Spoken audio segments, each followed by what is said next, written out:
Hello, this is Side Gigs and Malik and Abro welcome you to a brand new episode of Match Week Echoes. So we are covering Match Week 6 in this episode.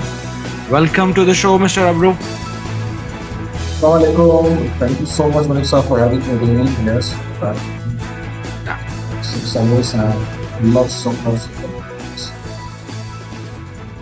Lovely. So I think this was a roller coaster of a week, in Premier League, particularly for the big teams. Not all though. So we'll be covering a handful of matches. This is our recipe as we do it, in every episode. So we pick a couple of matches every week and we review them. The rest of the matches and the score lines are, available at the bottom of your screen in the form of a ticker. So, right, without further delay, I think we'll go to the matches right away. So, Mr. Abro, the first match, what are we reviewing? Yes, the first game will look into the game between Brentford and Man United, of course, on G-Tech Arena. Oh, yes. Well, straight United visiting. Yes. Yes. A lot of talking points, of course. I think this game, if not mistaken, I think Brentford were very quick to the blocks and they've took on Man United. They've basically unsettled them with their pace, their defensive resilience, and the counter-attacking efficiency, of course. Yeah. And then again, on the other side, yet another Ruben Amorim's flawed, I believe, playing 11, I think, has to change. But again, he picked up playing 11, which again doesn't suit the entire system he wants to play. And again, his stubbornness with the formation and his ideology is still struggling to bring the results which Man United hired him for. So it's been 35 games in charge overall. 32 points, which is, I think, any other club, be it Premier League club, any other league, this is a sackable offense. Yeah. So, and it just didn't click straight away. A defensive howler from Harry Maguire, a long ball catches him out, and the striker was free to go. The goals unsettled United, and after that, they were chasing shadows because there were no. I don't see the pattern. The link up play again, the same mistake. Bruno's playing in the center midfield. He's not the center midfielder. He should be ahead in the game behind the striker. I mean, he's somebody who can create, who can give the ball to the players in the wing players. He can connect with them. So why he's opting to play Bruno in the pivot with Ugarte? Ugarte is still struggling with his form. I don't know why he's keeping Kobe Ben on the bench. This is again for me. It's not getting it. Perhaps any United fan can come and join, or anybody who can lead the feedback for me to better understand his game plan. So I think this was on the cards, and again they didn't showed up. After Chelsea's win, they should have carried on. They should have showed some fight, some resilience. Yeah. But they didn't. And again, in the end, I think Brentford deserved their goal. Again, when I said the starting lineup, I think Melissa, he's making same old mistake. Same old, yeah. Your confidence starts from the back. Your defense, your goalkeeper. Yeah. When your goalkeeper is under down, he's not in a confident situation. He's not handling the ball in his box very confidently. He's basically clueless when there is aerial ball coming in. So I mean, we should put somebody who is a confident guy who can command his deep, his box. In fact, that guy is on the bench. Why you have brought a goalkeeper just to sit on the bench? If he's a number one, then he should be a number one. Yeah. Number one. Number two is when the goalkeeper is that clueless or less confident, I think that travels to the defense itself. So how the defense can cope when a goalkeeper is a lesser confident person? I'm not getting it. So he's keeping on making the same mistake again and again. And again, the next game would be his. I mean, it could be touch and go. If they lose against Sunderland at Old Trafford, this Agreed. Agreed. I think we, everybody who has been following Man United for the past season, they were all eyeing as, Chelsea might be the last fixture that amorim is heading United. But then they survived that. And now this, against Brentford, this is a dismal defeat. You don't expect United or bigger sides to get get like blown away by smaller teams like Brentford. But then I think same old mistake, a recipe that's not working, and he's still trying that everybody should get a taste of it. I think it's high time, either he changed the strategy or the management changed the person in charge. But that's It's for a, United. I mean, all I think all Amorim needs to do this yeah. both team play and how they will play. Just let them express themselves. Play to their strength, not So I Amorim's see. mindset. See, I think we have touched upon this, Mr. Abro, before too. But keeping somebody such talented player as Bruno Fernandes, he's a classical number 10 when required. He's a classical number 8 when required. But that's his position, right in front of the 18-yard box. That is where he is best at his performance. And this is a cardinal sin, keeping somebody off his place, but still keeping him on the side, playing him starting 11, but asking him to cover something that he has not done, neither for his national side, neither for any other club that he has played before. Alongside that, you also have a very, very talented player who can, take down that flank, left flank, maybe right flank, left maybe, preferably Menu. But Kobe Menu is also not being selected in the starting 11, and at least not in this 5-6 fixtures that we have seen in this season so Yeah, far. when we say you are chasing Baleba for next Yeah, season, yeah, Kobe Menu is your engine already. yeah, So you need to prepare that kid. yeah. Make a Obviously, partnership with Baleba if he comes. I mean, this could be somebody, I would say, Michael Carrick or Roy Keane kind of a midfielder. Michael Carrick yeah, along with any other midfielder because you are lacking this yeah. center midfield duo. Because Casemiro doesn't have the legs, and Ugarte is absolute. See, I mean, I he's think running around Casa. like a clueless chicken. He's running around in the I midfield. think if I was at a Morin place, I would rather play Bruno Fernandes right in his original position and substitute him after about say 65 minutes, 70-minute mark, and bring about Casemiro in the bigger matches where it is required, because Casemiro does not have the strength, does not have the legs to go about all the matches now, and you don't need him. Being honest, you don't need him in every match too. By the way, but that's for United, Mr. Abro. I mean, there's a lot to be discussed upon, and we can't cover everything Yeah, up we in cannot move this. on. Of course, there are Uh, other points. Of right. course, So let's there talk are. I about mean, Brentford, as you mentioned, they were tremendous terrific. at home. They were tremendous, but And I mean, VAR officials have been sloppy in this fixture as well, and this is kind of becoming a habit. I mean, in Premier League, what do you say about that? they are ruining the game right now. I mean, there are so many They're ruining the game, I would say. instances Yeah, in this sixth fixture. yeah, There are plenty of instances where you can say this is a joke going on around. With yeah, the biggest league in the world, this is yeah, absolutely destroying the Premier League assets. I mean, yeah, again, you may make us a laugh, or they're becoming a laughing stock by avoiding a penalty and not giving a sending off to the yeah. person who's basically the last man defender. So I think, and it took 5 minutes to, deciding that if they should send him off or not. So it's a joke altogether. So I mean, is something wrong with Premier League and the officials? Are they not able to access their social media feeds and everything? Because after every match, if they go down on Twitter or any other social media platform, by the way, they can see being people are bombarding the messages. Everybody can see where the issue is. And I mean, their technique, it's actually not working. It's not that it's not that deceiving, it's not that well hidden. People can clearly see that matches are being refereed differently for different teams at different situations, by the way. So I mean, but this is I think in itself, this is quite a big topic, and I think we might be considering this for a feature, a I think standalone we feature in should, the yeah. coming international break that might Yes, come we'll be in doing the October. complete lecture Yes, on this particular segment. So yeah, because all there's the a lot guys to keep go us about tuned. this. I mean, there's a lot to go Lots of about things, this. Yeah, lots of things, not just but this. Lots of things.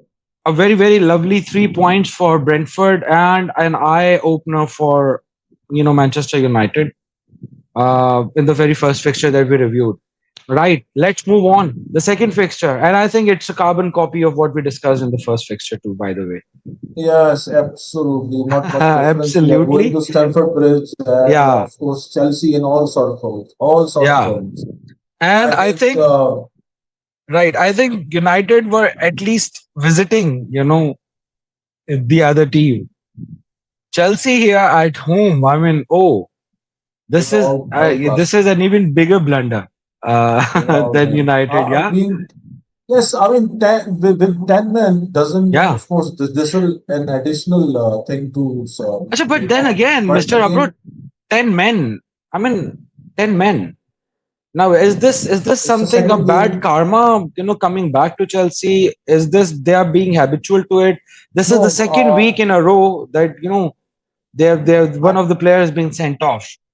Malik sir, I mean, if I can see this incident with Yeah, Chalova and yeah, the incident before at Old Trafford yeah, with the goalkeeper, yeah, I mean, they were like game awareness. They yeah, have that. And yeah. this is amazing to see because Mariska is a well drilled person itself. He's a I think disciplined. he's a very thorough person too. By the way, yeah, Absolutely. So yeah, for me, seeing, I mean, in this game yeah, particularly, yeah.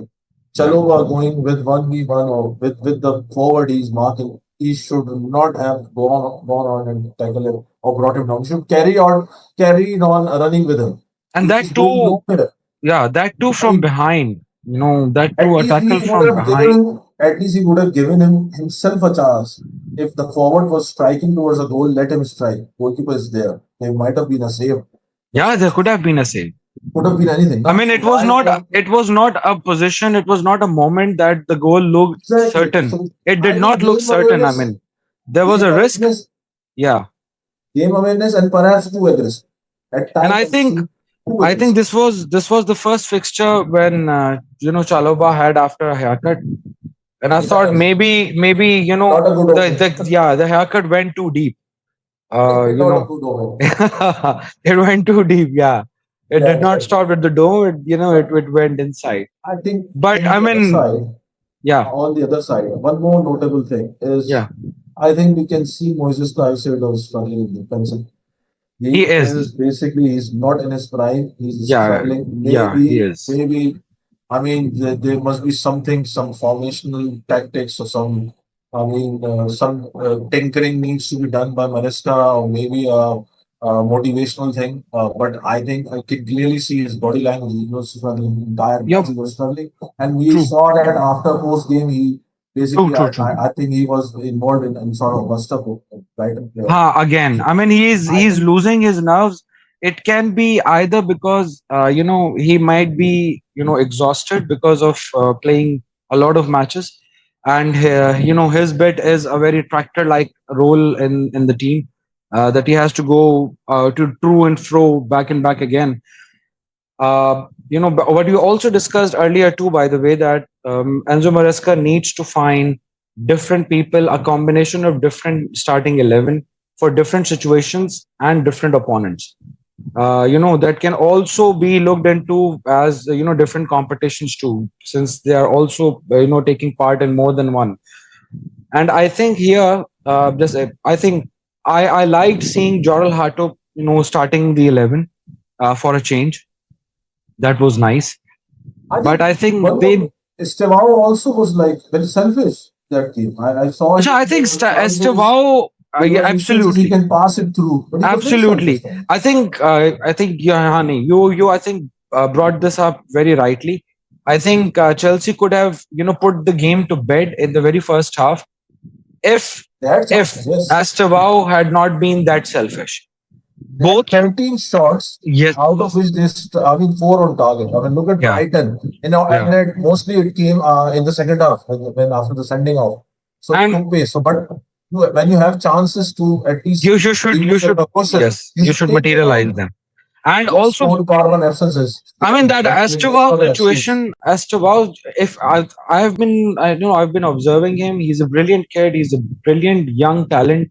Masterfully skilled for his age. that needs coaching and that needs conditioning, and he should be the next, the next Brazilian star that everybody wants to see. But the point is, I mean, everything can be tackled and everything can be taught to you and coached to you. But I think, being selfish or being selfless is something that is in your nature. And I have seen him, repeating this again and again when when he understands that he is not in a position of advantage. So he should not be taking the shot, particularly when he finds a teammate he can pass to, right? In such situations. So I think this is he's just about beginning his career. And if such a stigma is attached to him, it's not something that is going to be taken very, very lightly or openly by anybody, any fan of any club in the world. So I I think he think should also understand this. This is not something that, professionally, this is not right. Football is a team sport, and this is why it's known as a team sport. This is not an individual sport. This is not tennis that you can, you can be individually brilliant in it in all the matches. You can't do that.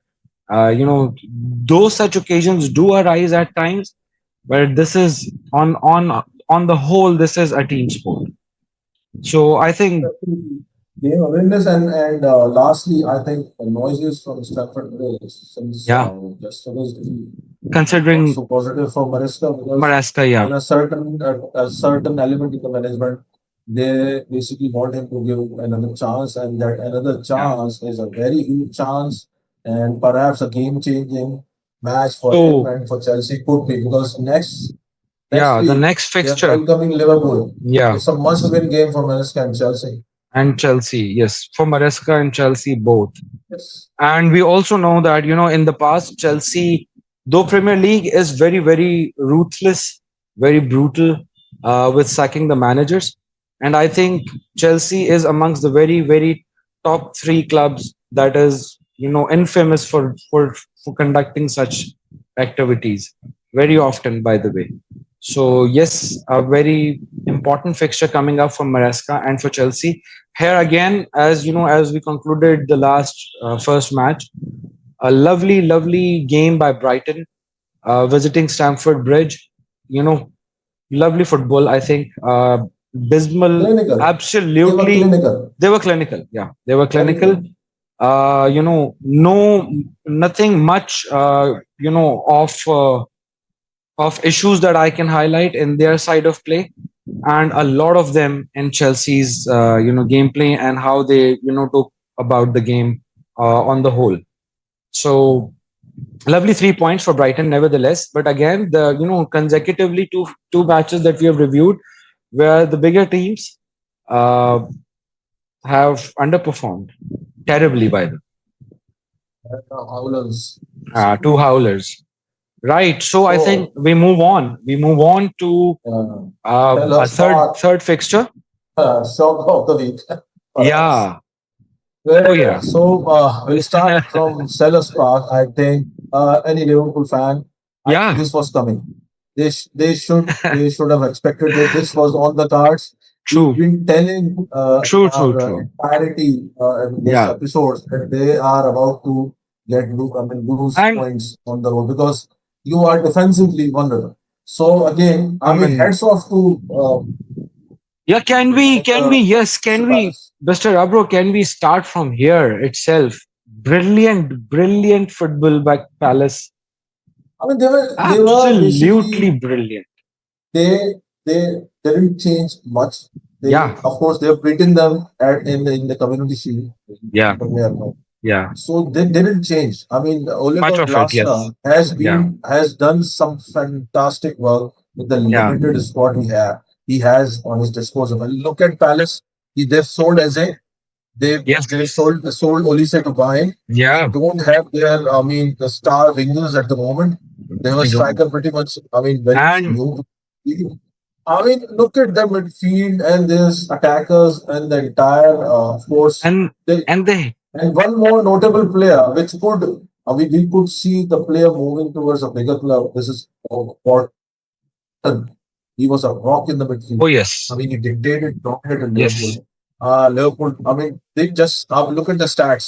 yeah, 15 shots for Liverpool, 6 on target. And look at yeah. Palace, 9 and on 4 on target. So it's a game of they were cancelling out Liverpool. They Yes. were compact, composed, and they knew what they were expected. And Yes, again, saw VAR stupidity and the howlers again. They almost ruined the game.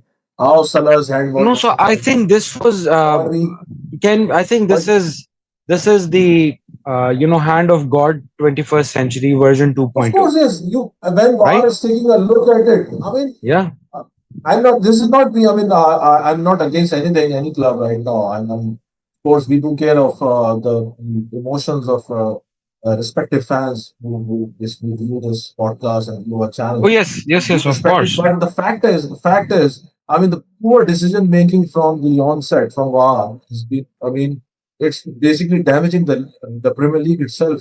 So So you don't need to see this. I mean, I mean Liverpool has this enough firepower to go on and grab the match from the scruff of a neck. Why you need to? I mean, I he mean scored late from Chiesa, 87th minute. Everybody yeah. thought, oh, okay. And yes, Liverpool have the tendency And to score again, what late I goals. think I Then think again, look at the yes, composure of Crystal yes, Palace. yeah, They knew they'd have a chance, single yeah, another chance before the game closed on, and they knew it and they got it. They scored. I yeah. mean, what a magnificent story this But is. I think this was, a textbook play, Crystal Palace that they put on display. Lovely football, brilliant football. Match of the week for me, I think, was Crystal Palace taking on Liverpool. They held But them up. They held them, Liverpool. They held them up so beautiful for almost about 80 minutes or odd. For the entirety of the game, they had them, held down.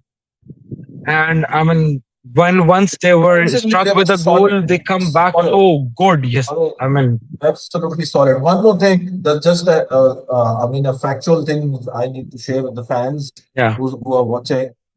Malik sir, you will be very yeah, amazed to hear this. Since 1994, this yeah, was, I mean, we have never seen Liverpool, United, and Chelsea lost in the same day. This was done yesterday. yeah, yeah. After 1994, now look at this. This is a start. So this is as big as it gets, right, in Premier League. Yes, of course. Yes, And it ended also unbeaten streak of Liverpool.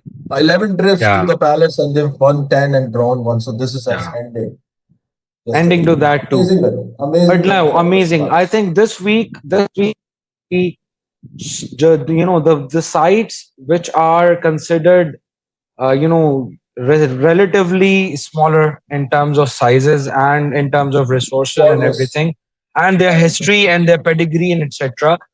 But I think all of them shell shocked the bigger sides.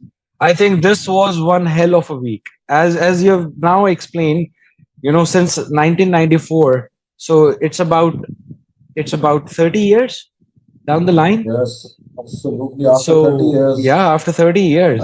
So an event that's occurring after 30 years, I think it speaks for itself. Yes. The size of it.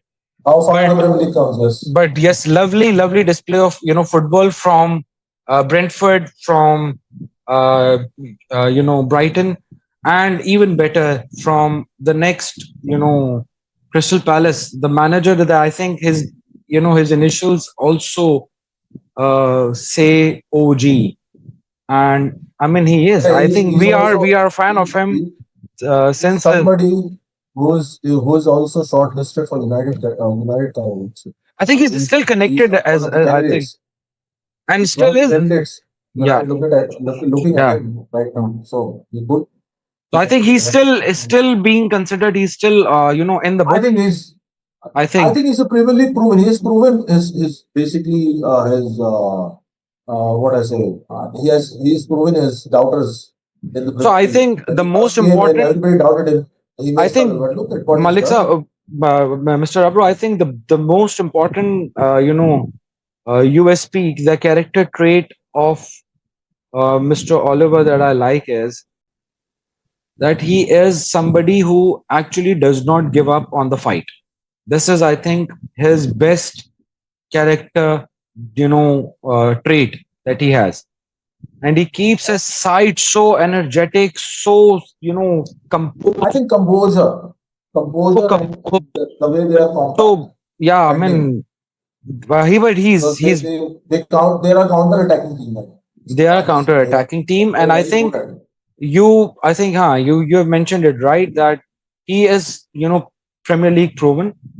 It would not be a surprise for her, for us to see him managing a very very bigger side, probably in a year or two time, hopefully, A lot of because lot of he money. Yeah. actually has that in him. As we can see, he has that in him, that he can take on a very big role and prove himself there too. But a lovely fixture, a lovely football, played by Crystal Palace. Amazed by their composure, amazed how organized they were. They did not let go of the fight and came back very strong against a team that, I mean, has their own merits and demerits, and things that are working for them, things which are not. But nevertheless, uh, we are not fan of how they are being treated by the officials. Uh, this is something that that concerns us, that worries us, and probably we will be covering up a full length feature on this once we have some break from the weekly fixtures of Champions League and Premier League too. Right. So I think this is about it. The third fixture. Yeah. So brilliant 3 points for Palace, We and are the last playing fixture, St. St James James Park Park, and Newcastle versus Arsenal. Intriguing, Newcastle taking on absolutely Arsenal. intriguing, enticing, very Yeah. great, very good looking fixture. I mean, any And neutral would have loved this. yeah, and And unfortunate, Newcastle lost it, but they never deserved to lose this game. In I fact, think they were brilliant. uh, Yeah, throughout the they were match very they were good on the brilliant. ball. I think first half, they were terrific on the ball. Yeah, They they were. control a lot of They positions. were. They They were. basically, and again, Arsenal were very look like. I mean, with so much potent threats with them. Yeah. I mean, they're still trying to play long balls, or I mean, depending on throw-ins. What are they? Tony Pulis Stoke City of this age? Yeah. I don't know, but I think if you want to win the title, these are the matches to win. I will give credit to Arsenal because they have won it in the end, and I must say that's a very crucial point to have to Yeah. challenge Liverpool for the Yeah. Yeah. title. But again, they must dominate such fixtures in order for us to say, yeah, they are the real deal. They look like one because they're again hanging on something to be thrown. But you're throwing a kitchen sink at it and Yeah. expecting a from a corner or throw in. I mean, this is not Arsenal we know from long So time. Look at Wenger's teams, and in fact, look at Unai Emery's teams. I mean, I yeah. didn't know that. Having such So potent I think Unai Emery. Yeah. I mean, now see, my concern with Arsenal is that they are now being coined as the title challenger for Premier League this season. And I'm sorry, but I mean, with the exceptional talent they have on board now, but their performance on the field is actually very very questionable. There are a lot of things that we have already covered a couple of them very very briefly when we had a fan from Arsenal earlier on yes, in the we also episode. covered all those Yeah, things. but Yes, but I think a lot of things that are questionable of Mikel Arteta, of the Arsenal and team as a unit too, by the way. And you're absolutely right. I mean, they should be taking such fixtures head on, proving their dominance. because why I'm saying this, Newcastle is not a right frame right now. They're not winning matches, so they don't have the momentum. Yes, home advantage. They're versatile, of course. They terrific home support. A lot of noisy Yeah, fans around at St. James Park. But then again, you need to calm yourself yeah, down and you need to play according to your strength. yeah, So your strength is what? You have Ezes, you have Sakas of this world, you have, yeah, I mean, in between, you have a good midfield also. But your pattern of play, I mean, you look at this, there's the stat for you. Arsenal have scored 36 goals yeah. from corners since 23-24 season. 15 more than any other team they've scored. Yes, they've won And it, but then again, that is the reason also the people are not taking them. I would say a real contender because last 3 seasons they were there where they want to be. Yeah, They were second best all time yeah, long because yeah. the big matches they were missing. They depended on long throwing or the corners. Now we come against a big teams where you have big defenders. They You will come won't, over. yeah, you won't find. And Again, notable points. Gabriel. I mean, the so I think, guy yeah, handled the ball in the box. I yeah, mean, with hands up in the air while laying yeah. down on the floor. And This how was that not given? You penalty. know, I don't get it. I don't Again, understand. nothing against Arsenal fans, but as a neutral, I think that was No, stonewall. I mean nothing To be against honest, Arsenal, but this is, officials that are he should have reading. had the penalty for me. Should have had the Yeah, penalty. They were I like, think that was a penalty. Where on the very first glance that I had on it, of course. that was a And that was penalty. a game changing moment. You know Yeah, it that. That was was. a game changing. It After was that, definitely a game changing they moment. went on to score a goal, and Yeah, Merino made us equalizer. That yeah, was terrific and that too by straight to Merino yeah, on a header. yeah. Yes. And then, of course, in the end, a corner, set piece, again undone. And I think And it could be left on. ironic it was that it was scored by the same guy. Same guy who was on the Yeah, field who yeah. committed, So that was of the course, irony of it. I mean, off the ball instance also where Yeah, Gabriel punched, or I must say, semi and punch that too is to that is very very ultimate, I mean, the that striker, is a the German criminal striker. offense I on the mean, you know field. that On the field, this is a criminal you offense. cannot do That this. You if cannot lay you your hands on this like this. you You can't cannot do this. you can't attack, or you can't make contact with the opponent's face. You can't do that. And that is off the ball. That is not with the ball. Yes, off the ball, Okay, off the ball. fine. That is off the ball. I mean, but throwing And punches. accidentally is I got something it. Did he different. hit him? Yes, accidentally I mean, he intended. he intended. And I mean, and the And thing is, Woltemade also made a complaint officially yeah, to he the post referee. match, he Yeah. basically post match also. He gave Sky Sports an interview. He said that this was the So instance. I mean, this was still something that could have been looked by the VAR officials later on in the match, Maybe, and maybe maybe a penalty or something could have been given to the player or the offender in the but that did not happen. But Uh, having said all, I think it's a very good move for us. They needed that. They needed that to close co- the gap.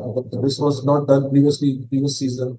Everybody lost point. Liverpool lost point, but their contenders also lost points. I yeah, think they should pick it up from there. Arsenal. They should pick it up and they should and they are keep it becoming the the last minute heroes too in this very season. dangerous on from set pieces. They've shown Yeah, the stats are there. they have So been dangerous from the set pieces, and that too yes, in the very last minutes or in the stoppages.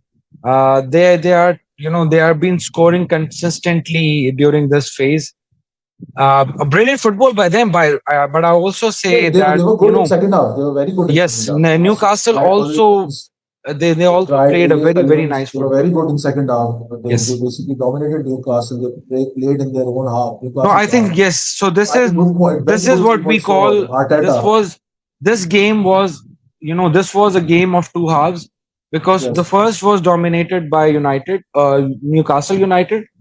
The second was thereby taken by Arsenal. Awesome. But a good fixture, a lovely fixture. Very crucial 3 points for Arsenal. They also needed it desperately. From this fixture, they wanted this. They could not have afford, another draw, uh, perhaps, a loss. Newcastle is not an easy place for anybody. It has never been an easy place. Right from the 90s that we are seeing in the Yes, Premier never League, easy. it has never been an easy place. Neither has Sunderland been one of the Yes. easiest places. But this is all in the north side of of the country. So does Liverpool also tends to be very difficult for the visitors. And they have all of these stadiums. They have a Hostile. They were not really huge support from the fans. hostile. Man. I mean, huge support for the Brilliant to watch. fans. It is just you can't express it in words. When a high spirit fixture happens here, it is just it's very very loud. It's vivid. This is what you can say. Cannot take eye from you. Yeah, you can't. And it is some pressure. I mean, it is some pressure on the visitors, whoever they may be. Right. So I think this is about it. These are the four fixtures that we wanted to discuss in this podcast. Uh, so I think yes, we have Champions League coming up in this week. So we'll be seeing you again. Probably by the end of the week. And next week, or hopefully again with the match week echoes.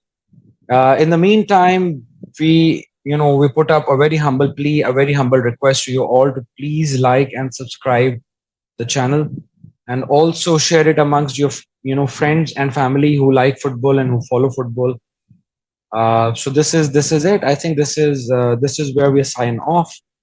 So take good care of yourself and all the people around you. I think this is us signing off, Mr. Abro. Anything you want to say? Yeah, I think yes, it's time. We'll be signed off.